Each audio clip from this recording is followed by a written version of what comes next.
Bom, pessoal, para a gente entender um pouco a política atual, a gente precisa conhecer parte da nossa história. Então eu vou contar aqui um breve resumo de como o comunismo se enraizou no Brasil. Há 100 anos, um tico mais, um tico menos, o comunismo atravessou o Atlântico e deu com os costados aqui. Atingiu em cheio intelectuais como Jorge Amado, Graciliano Ramos, Mário de Andrade, Pagu, Portinari, Carlos Drummond de Andrade, Oscar Niemeyer, o arquiteto, Tarsila do Amaral e o psiquiatra Osório César. Ah, pessoal, essa lista é enorme. Jornalistas e escritores sofreram uma forte influência do blá, blá, blá da Revolução do Proletariado, que a turma lá da Rússia difundia na vizinhança, gente que contaminava o ambiente cultural na Europa. Aqui a gente só macaqueava esses intelectuais. Os anos 20 foram frenéticos e a primeira ação concreta de difusão dessas ideias veio com a Semana de Arte Moderna de 1922. Revolução estética na literatura, artes plásticas, música com Villa-Lobos, arquitetura com Niemeyer e psiquiatria. Os modernistas diziam que o Brasil precisava ter identidade própria nas artes. O negócio era romper com os clássicos. Claro, isso tudo trouxe mudanças comportamentais. Mas a elite quatrocentona paulista que adotava os ideais esquerdistas jamais se recusou ao doce sabor do capitalismo. Esse caldeirão cultural reverberava nos meios políticos e anunciava o fim da República Velha. As oligarquias paulista e mineira que se revezavam no poder desde o golpe contra o Império para a proclamação da República. Eles enfrentaram diversos movimentos revolucionários, como a Guerra de Canudos, no Nordeste, contestado no Sul, as revoltas da chibata e da vacina no Rio de Janeiro, e os anarquistas e comunistas começavam a fazer barulho em São Paulo. Em 1922 também, aqueles artistas intelectuais se filiaram ao PCB, Partido Comunista do Brasil. Em 1929, a Bolsa de Valores de Nova York quebrou, justo quando o mundo mal se recuperava da Primeira Guerra Mundial. A economia do Brasil, essencialmente agrícola, foi para o ralo. Os preços despencaram, o café, nosso maior produto de exportação, encalhou nas fazendas. O povo, especialmente imigrantes que substituíam escravos, deixaram o campo em busca de novas oportunidades. A indústria paulista estava só começando. História é uma coisa fantástica, pessoal. Essa turbulência atingiu o exército. O movimento tenentista queria mudanças e, liderado por Getúlio Vargas, derrubou a República Velha. Entre um levante ali e outro aqui, as forças militares que apoiavam o tenente Getúlio Vargas prevaleceram. De 1930 até 1945, vivemos a ditadura Vargas, período violento dos governos militares. Getúlio era carismático, populista e mão de ferro. Copiou políticas sociais implantadas por dois importantes líderes europeus. A mão do Estado instituiu o controle social. A CLT, consolidação das leis trabalhistas, foi copiada da Carta do Lavoro, do Mussolini. Ganhamos a classe trabalhadora e os sindicatos. Deu no que deu décadas depois. Do Hitler, o Getúlio copiou o controle da cultura e da comunicação. O DIP, Departamento de Imprensa e Propaganda, ditava o que a imprensa podia e não podia falar. A Rádio Nacional unificava a linguagem e Getúlio passou a ser conhecido em todo o país. Culto à personalidade. Quando o maluco alemão resolveu dominar o mundo, Vargas quase embarcou no eixo. Só não foi porque Roosevelt, presidente americano, foi muito convincente. E os comunas, Regina? Bom, eles acusavam Vargas de controlar a classe operária, tirando deles a influência sobre o proletariado. Mesmo na clandestinidade, se mantinham vivos e ativos, principalmente na cultura. Os resultados disso nos afetam até hoje. Veio a Segunda Guerra Mundial. Os americanos lutaram duas guerras simultâneas. Uma no Atlântico, contra as forças alemãs. Outra no Pacífico, contra os japoneses. Quando a guerra acabou, em 1945, aqui no Brasil, o pessoal já estava aqui com o ditador Vargas. Nem adiantou o Getúlio anistiar presos políticos e permitir a reorganização partidária, tirando o PCB da clandestinidade. Os tenentes, que a essa altura já eram alta patente, deram um pé no traseiro do caudilho. Getúlio saiu, mas voltou eleito em 1950, um governo que durou pouco.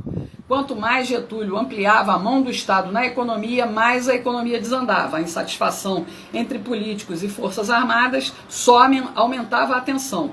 O atentado ao jornalista e ex-comunista Carlos Lacerda precipitou o fim do segundo governo Vargas. Getúlio saiu da vida para entrar na história com um tiro no próprio peito. E os comunistas, Regina? Sempre ali, na figura de herdeiros políticos de Vargas. João Goulart, Leonel Brizola, Tancredo Neves. Esses eram os civis. Entre os militares, alguns tenentistas. Médici, Geisel, Leônidas Fernandes Cardoso, pai do FHC. Viu aí? Bom, em 1955, o Brasil elegeu o megalomaníaco Juscelino Kubitschek, que prometeu avançar 50 anos em 5, construindo Brasília, a capital dos sonhos de qualquer governo comunista, bem longe do povo. Projeto dos arquitetos Lúcio Costa e Oscar Niemeyer, comunista. JK foi um dos governos mais corruptos da história. Foi aí que as empreiteiras começaram a festa com o governo federal. Brasília ficou pronta e deixou uma cratera nas contas públicas. Então, os eleitores caíram no conto do aloprado Jânio Quadros. O cara fez campanha como conservador e anticomunista. E quando assumiu, medalhou logo o assassino Che Guevara e estreitou relações com a União Soviética. Sem apoio no Congresso e sem povo em Brasília, Jânio renunciou. E os comunistas, Regina? Bom, eles são como coronavírus. Se a gente não ficar atento, se contamina. João Goulart entrou para a política pelas mãos de Getúlio Vargas, de quem foi ministro do Trabalho no segundo governo. Jango assumiu a presidência querendo mais Estado na economia. Queria até desapropriar empresas estrangeiras. Apostou no apoio de sargentos, cabos e soldados para dar um golpe de Estado à esquerda, como fez o Chaves. Quer saber o nome de um deputado federal da Frente Parlamentar Nacionalista que apoiava tudo isso? Quer saber?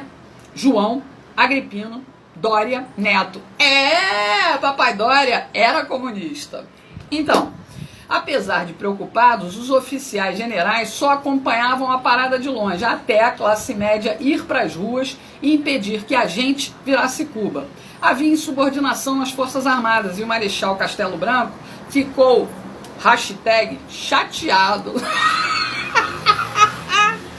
Os católicos conservadores e anticomunistas, pessoal, antigamente não tinha essa história de Frei Beto, teologia da libertação, comunidade eclesial de base, tinha não. A Marcha da Família com Deus pela Liberdade acendeu o pavio que mandou o Jango para o espaço. Um general lá de Minas até saiu com as tropas disposto a pegar o Jango no tapa. Dizem que o Jango era meio cagão, sabe? Então, por isso ele disse logo, eu vou pular fora para que eu não cause a morte de ninguém. Brizola ficou pé da vida. O cargo de presidente ficou vago por poucos dias. Os deputados acabaram elegendo o Marechal Castelo Branco para presidente.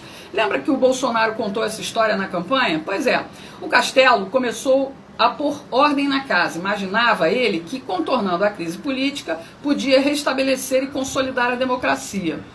Castelo fez um grande favor ao país quando determinou que só podiam existir 2 partidos, Arena, Aliança Renovadora Nacional, e MDB, Movimento Democrático Brasileiro. Não tinha fundo partidário, não tinha fundo eleitoral, tá legal, pessoal?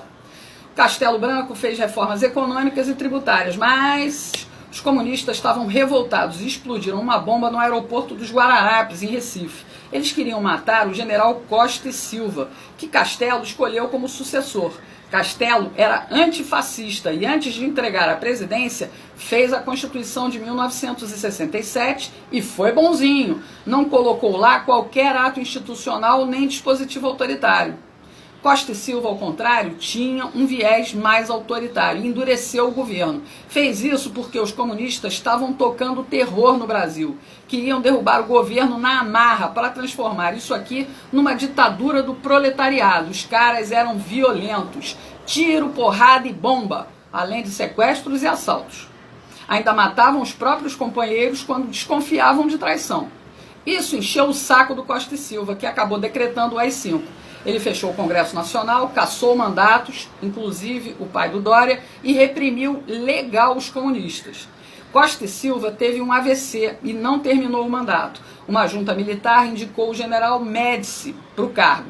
Apesar de ter sido o período de maior repressão aos terroristas, com prisão e enfrentamento tático de guerrilha, que matou um monte de comunistas, Médici reabriu o Congresso e não cassou ninguém. Dá para desconfiar, não dá não?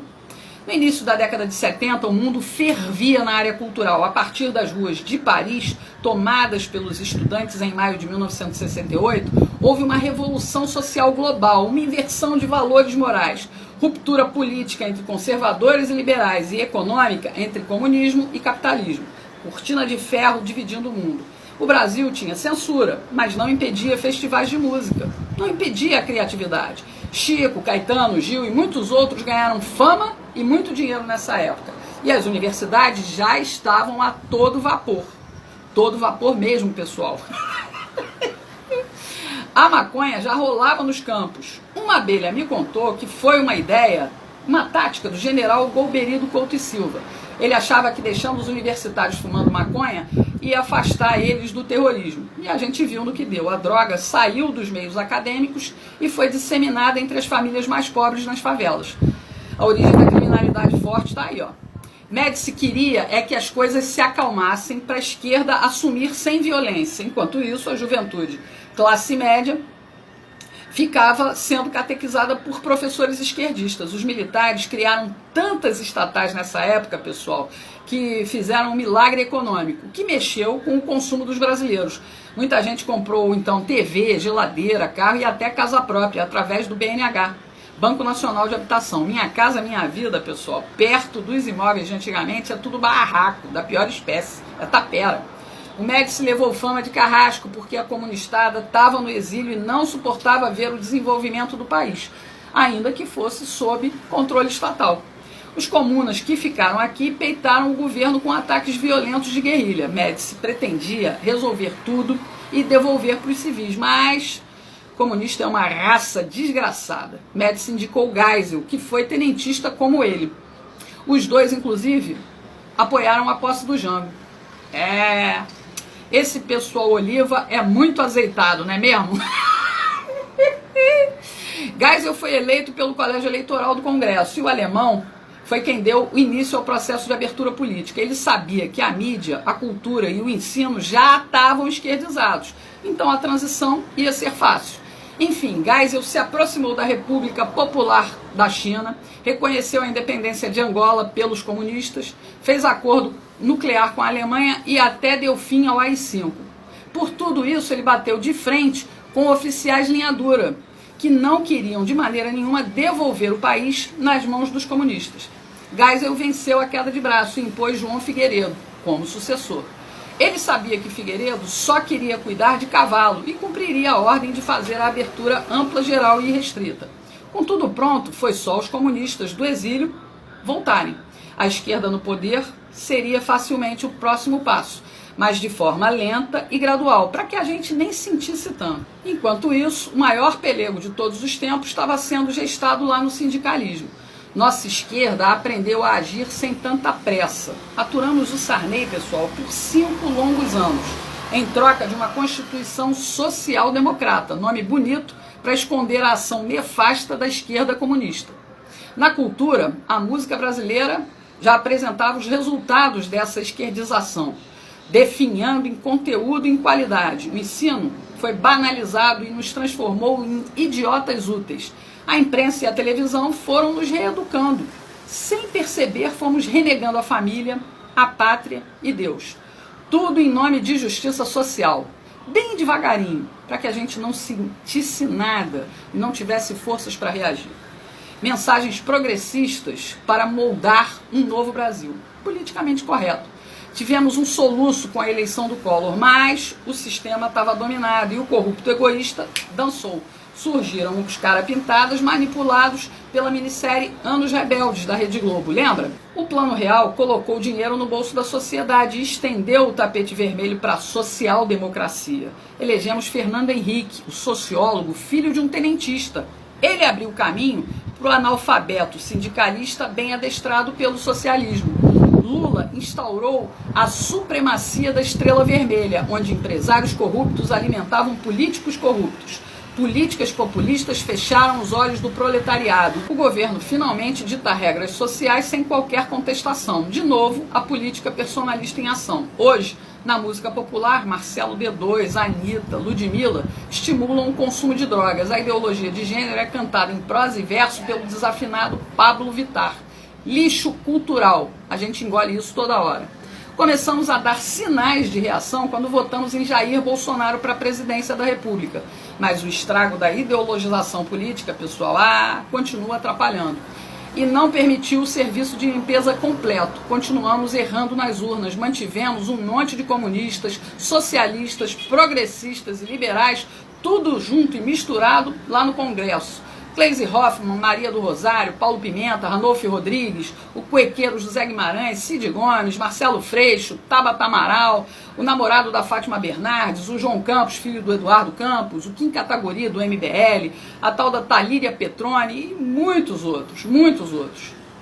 Essa Talíria, inclusive, pessoal, é professora de história, igual ao Freixo. Depois que o secretário de Cultura do governo conservador de Bolsonaro fez a cagada de gravar um vídeo com estética nazi, a esquerda aproveitou para juntar mais um xingamento contra nós conservadores. Agora, além de fascistas, viramos nazista na boca dessa gentalha comunista. Tudo com o apoio velado de Rodrigo Botafogo Maia, que faz conluio com essa gente, com o Centrão, para derrubar pautas conservadoras do Bolsonaro e para derrubar também ministros como o Weintraub e a Damares. Mas, para mostrar diferença entre nazismo e comunismo, a tal da Talíria até publicou uma homenagem ao genocida Lenin e ao ideólogo da política cultural nazista, comunista, fascista, Antônio Gramsci. Enalteceu o chorume do lixo da ideologia que destrói a inteligência, que matou mais de 100 milhões de pessoas. Marcelo D2 ainda disse que a gente tinha que ter gravado na testa com faca a palavra nazista. Entendendo tudo isso, você vai finalmente compreender que a nossa liberdade começou a voltar para as nossas mãos a partir da internet.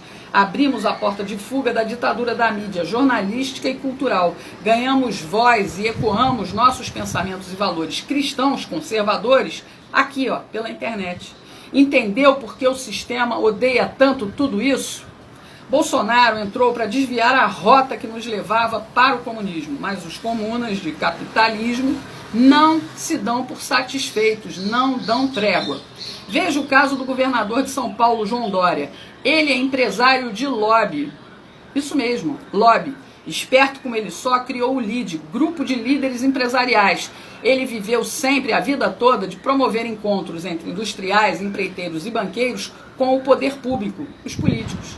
Entendeu a jogada? A empresa recebe altas comissões por isso. Depois do mensalão e principalmente depois do escândalo do Petrolão, as coisas ficaram mais vigiadas e mais discretas. Aí o que fez o João Dória? Decidiu ele mesmo entrar no poder público.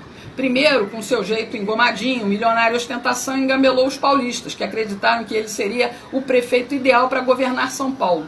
Mas a ambição do Dória, a gente sabe, é bem maior.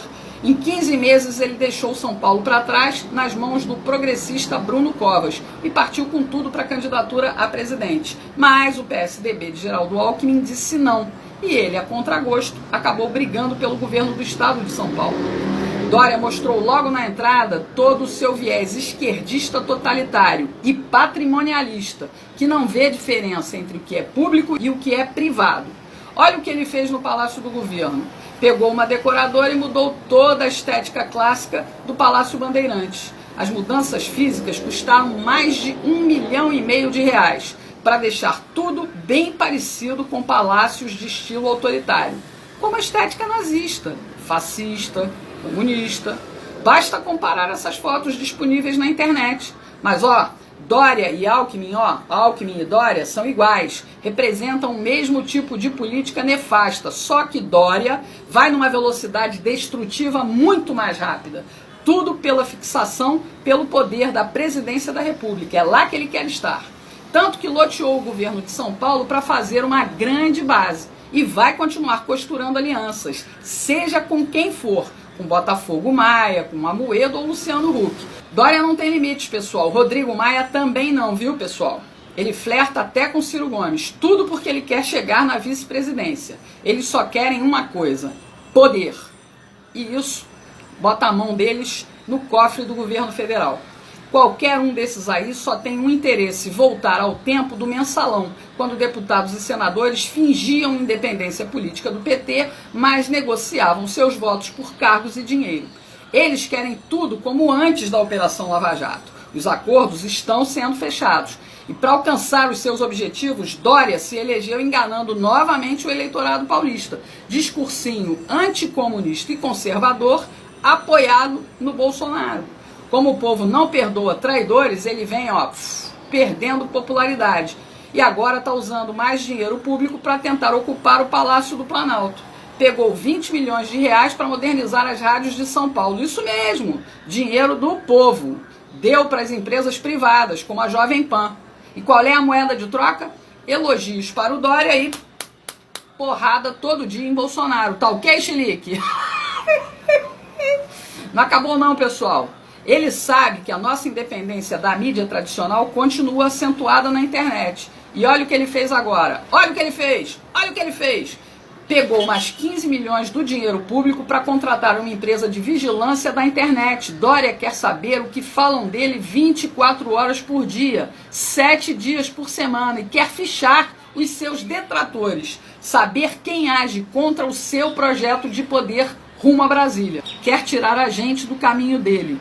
E aí eu te pergunto, nós vamos deixar?